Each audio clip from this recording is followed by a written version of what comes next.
Hello and welcome to Space World News. Silver lining in the negotiations over raising the US government's borrowing limit kept on a lead on gold's momentum. Gold was modestly higher in early Friday deals but was looking to lock a third straight week in the red.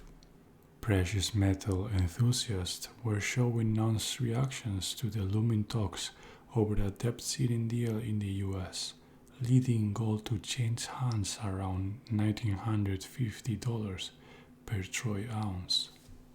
Earlier this week, gold was hovering at a session high of $1,985, but later slipped at $1,936, a low last seen in mid-March.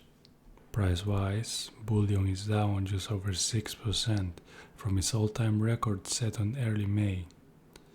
What's leading the yellow metal lower? It's a mix of events.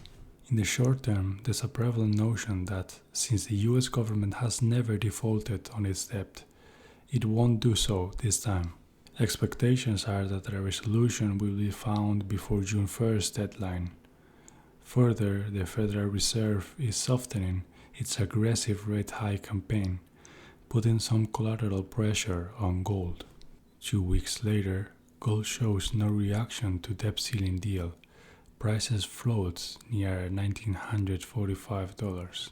The yellow metal was in theory supposed to act as a safe haven, closely tracking the debt limit talk, but what happened?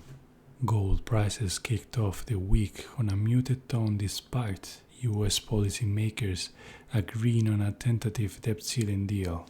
While the agreement is super positive for the US economy and carries global repercussions, gold didn't break character and remained on a fairly upbeat trajectory.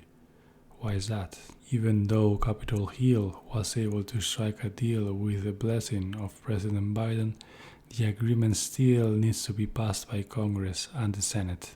Further, a deal doesn't mean that US Treasury is flourishing and can start lavishly spending again. The markets are now in a jittery mood and gold bugs likely prefer to stay diversified, with a pinch of bullion in their wallets. Also, technically, gold is now at a potential inflection point and about to either bounce off of an ascending trendline or break it to the downside.